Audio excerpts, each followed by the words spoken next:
Hello, thank you. Yeah, welcome to the hub and our slot of FemaleOneZero. My name is Natascha Zeljko, and I'm the co-founder and editor-in-chief of FemaleOneZero, which we call F10. We just launched the website in December last year, and our vision for F10 was to build a global editorial platform that addresses the mega trends of the new working environment, such as female empowerment, digitalization, and diversity. And one of our favorite formats is A&I, which is not a big surprise about AI. The concept is that every month our A&I columnist, Asumpta Lattus, talks to a female expert in AI, and today we are doing this live here at the hub. Our guest for the A&I Fireside Chat is Kenza Abbou Lyadini. Please welcome Asumpta and Kenza.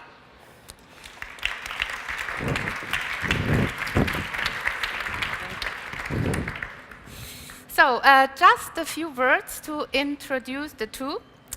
Asumpta Lattus is a Tanzanian-born journalist, artificial intelligence enthusiast, and female empowerment advocate. She currently works as a radio host and YouTube manager at Deutsche Welle, DW's English for Africa. Asumpta, so good to have you here and on FemaleOneZero. Welcome. Yeah.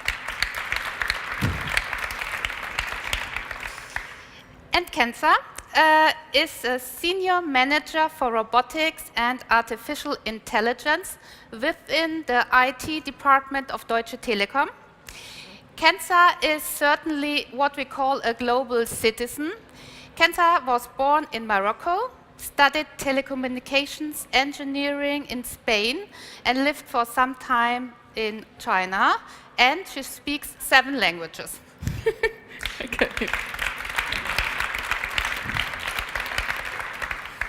In December 2018, Kenza won the Digital Female Leader Award in the category IT Tech for her engagement and commitment to more diversity in the IT world. And recently, I think it was last week, Kenza also won the Engineer Power Women Award. Congratulations. Very honored to have you here. Warm welcome, Kenza. So, what is the topic of our chat today? Kenza will talk about some of her current projects, and we will also learn how she managed to succeed in this as a woman in this domain. And this fits perfectly to our website, to our vision and mission. That's more visibility, more role models, more gender equality, and more diversity.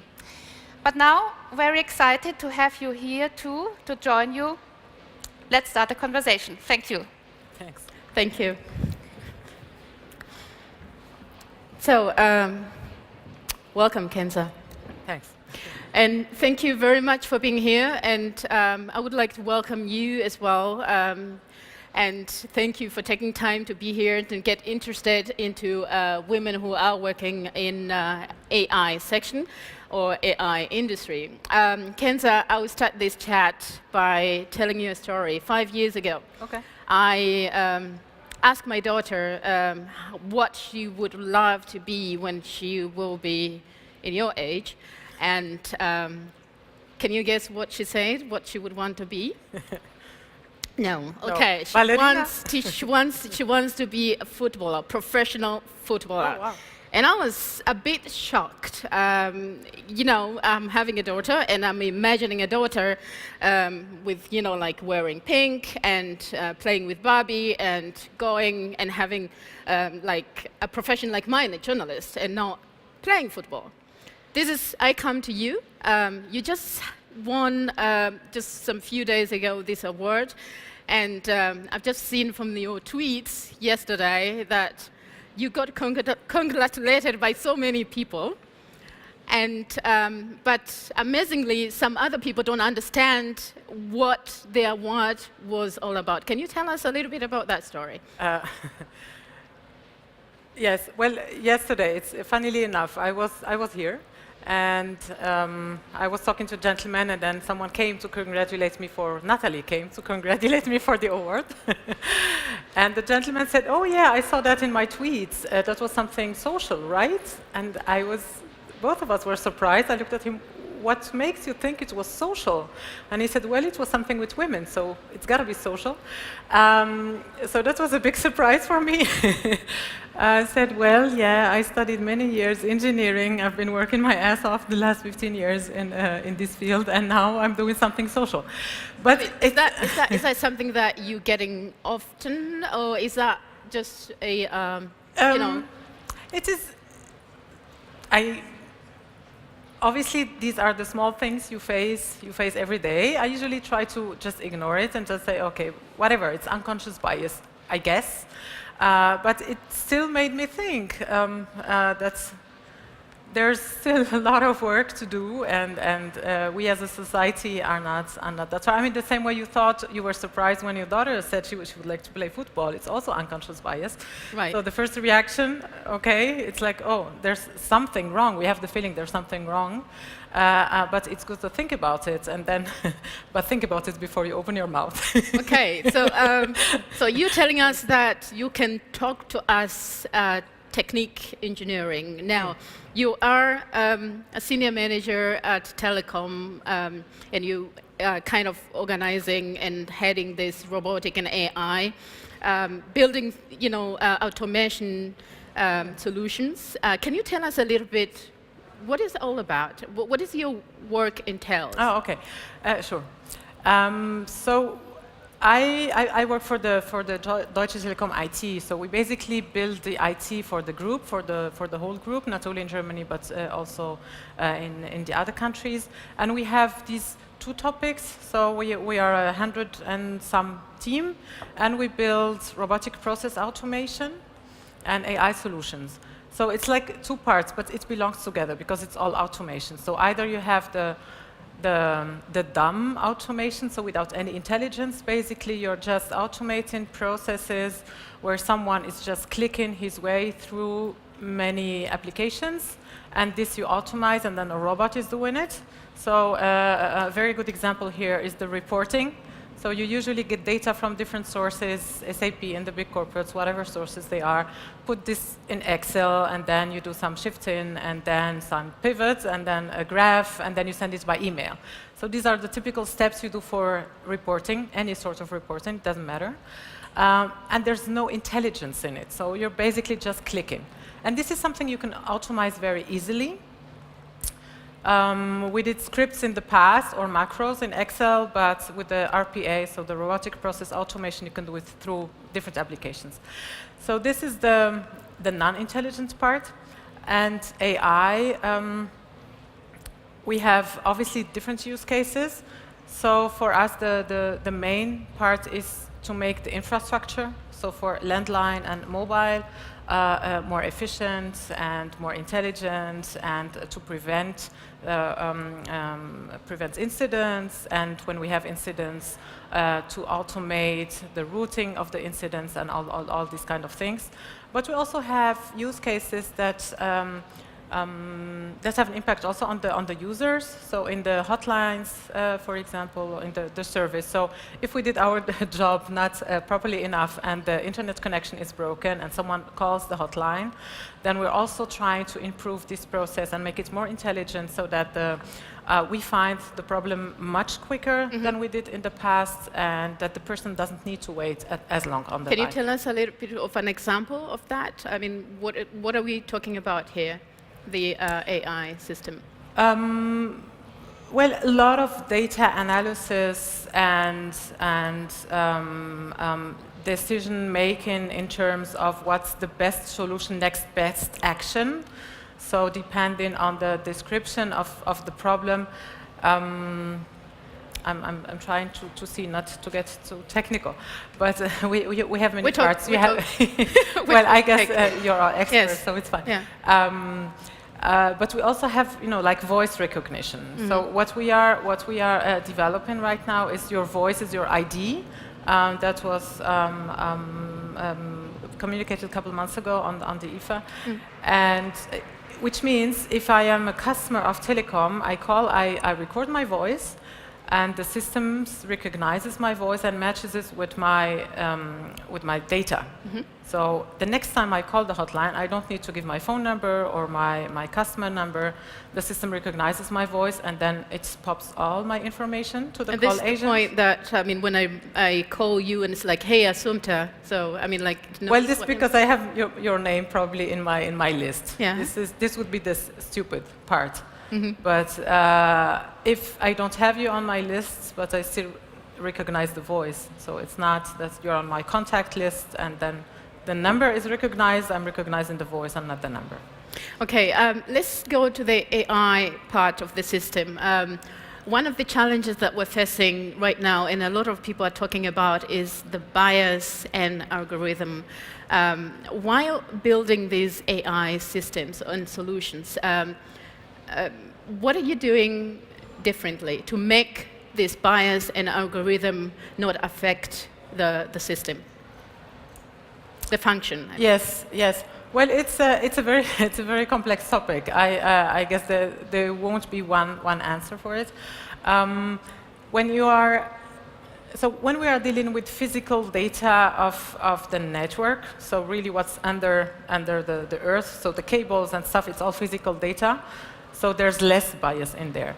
Obviously, every time we have machine and human interaction, you have voice, you have text, you have natural language processing, and in there you have to get the right people on board to make sure that you're representing everyone. And so we try to have diverse teams, definitely, and our team is in 5 countries, and we do have women, surprisingly, in the Eastern countries, Eastern European countries. So in Germany we also have women, but in the Eastern European countries it's really a great win or a great benefit that we have them, because there's, I don't know what's their portion, but we have many women in the team and also international. So we try to have a look from different perspectives at every use case, and especially in the ideation phase, to make sure that we are building something that works for everyone. Let's talk about the target group that you are targeting as Telekom. Is it Germany, or other countries outside Germany? Because this question is because, correct me if I'm wrong, many Germans are a little bit reluctant when it comes to get interacted or to adopt a new system. I remember when the EC-Karte came, a lot of people wanted to go and pay cash and not, with cards. Well, so we're still there. Yeah. So, Germany is the only country audience here? Still paying cash. Well, it depends. In Germany, obviously, it's Germans, but we are everywhere. So in the other countries, we're also addressing. So we're addressing international markets, obviously.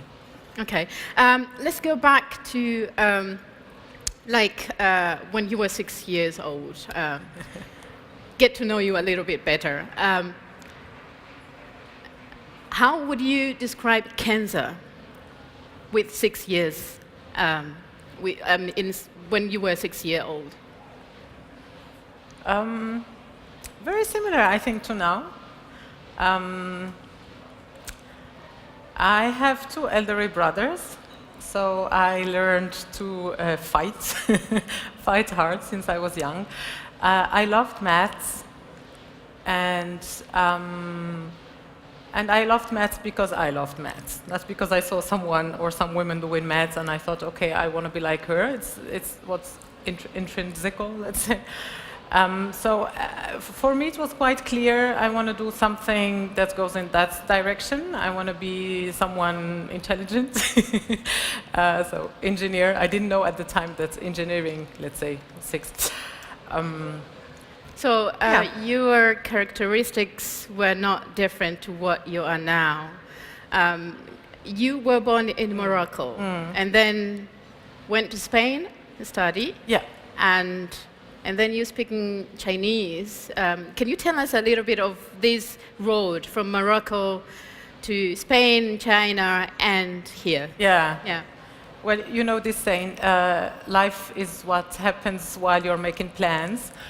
Well, I think it was similar in my situation. So when I finished school, high school in Morocco, I was looking into going studying abroad, which is quite usual in Morocco in the middle class. Obviously, you have to afford it.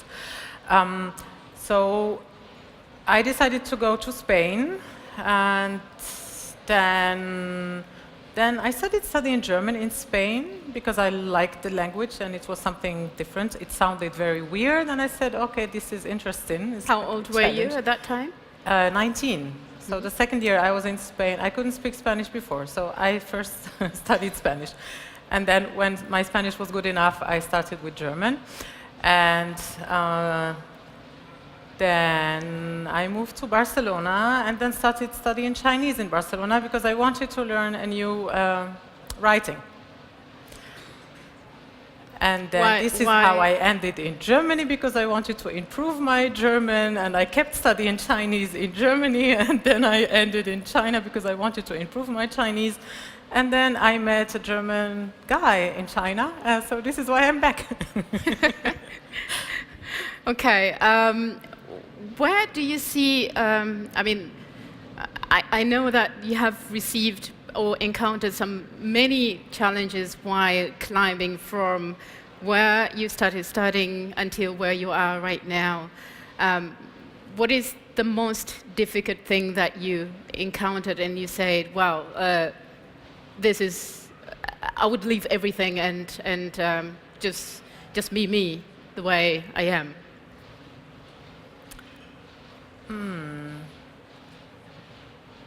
I don't have the feeling I have left myself at any point in time, actually, no. Yeah.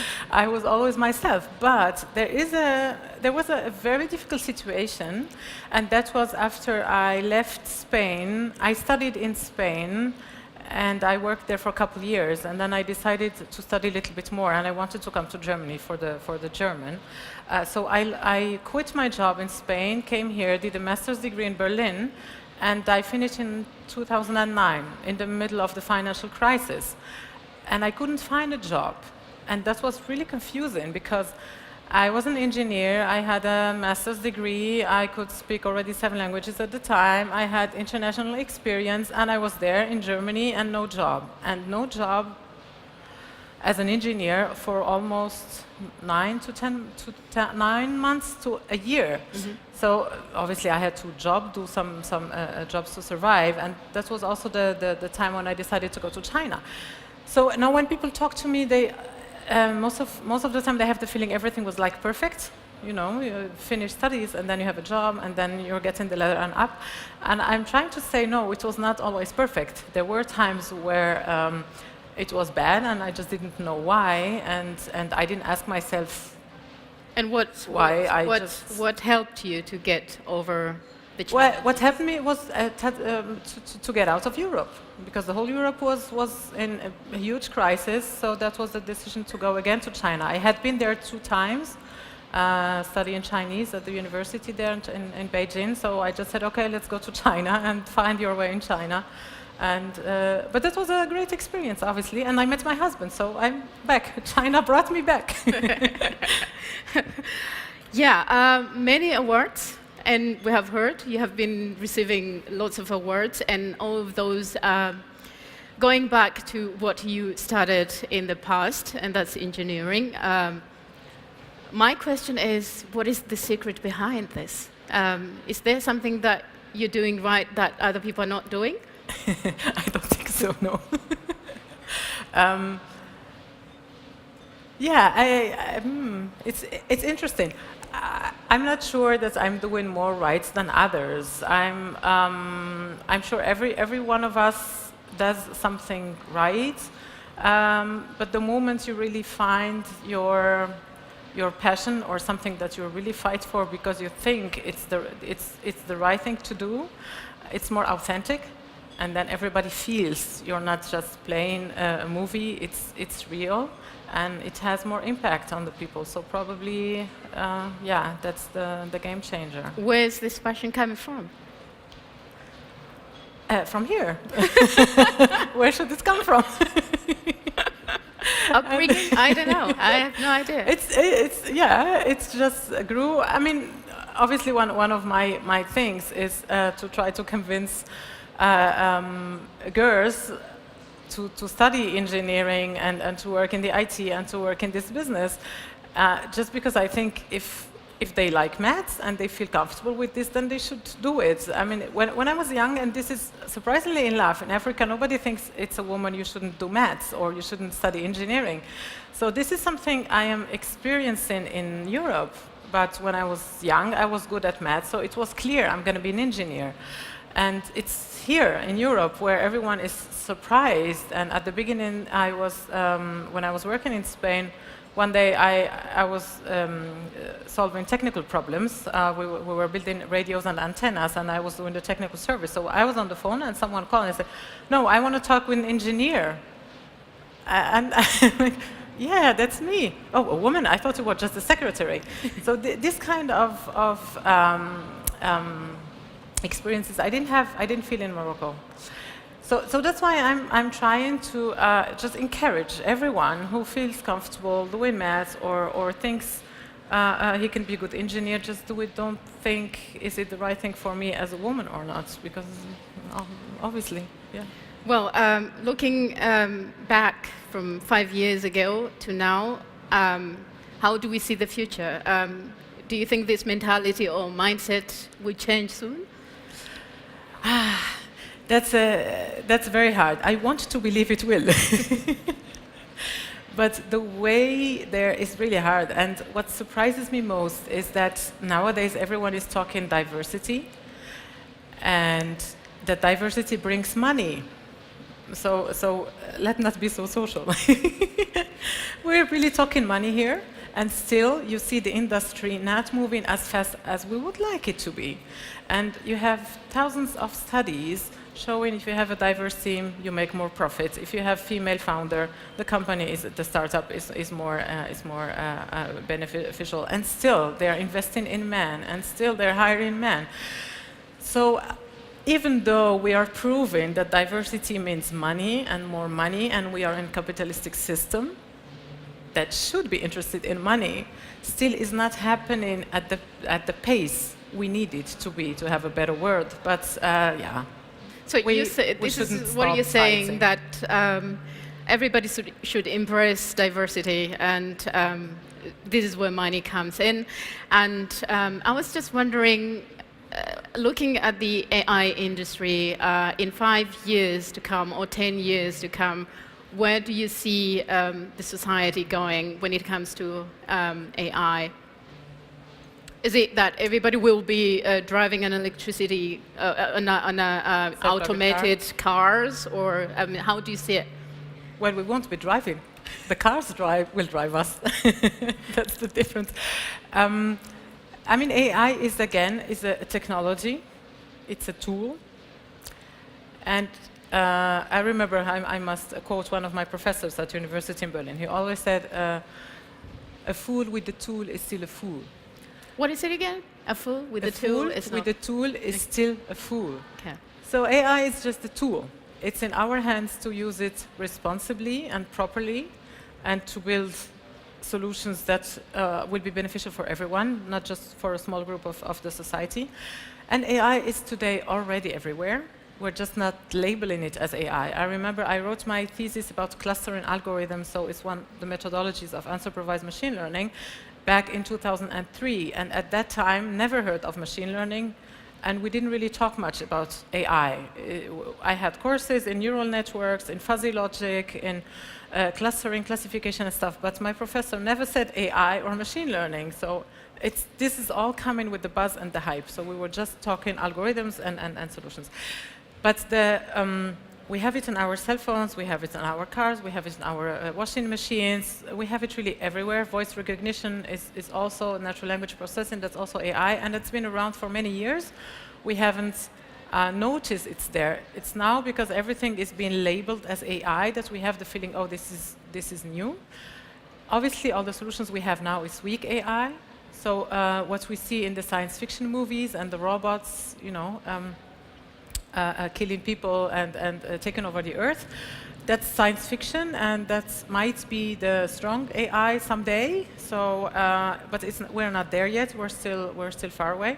But now it's the right moment to make sure to get everyone involved in building that, so we don't have the results of the science fiction movies. How important is ethic and regulations in that industry?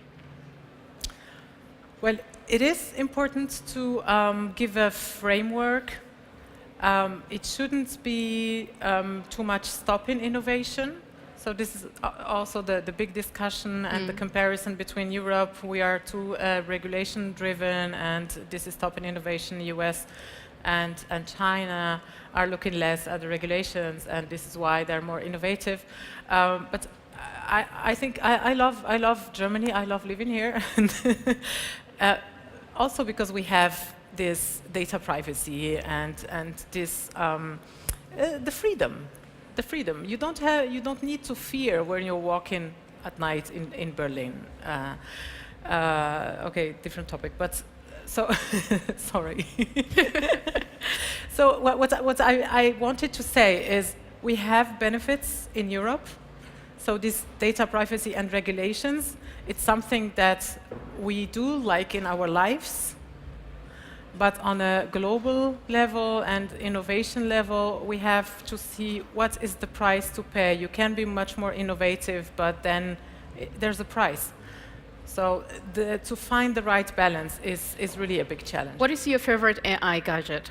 That's my last question. I see. Gadget? Right. Yeah. Cosmo. I play with Cosmo at home. It's a small robot. Okay. I got it for my birthday, but now I can play with my son, so that's why I like it. All right. Time is almost up, and we are going to be at the Speaker's Corner.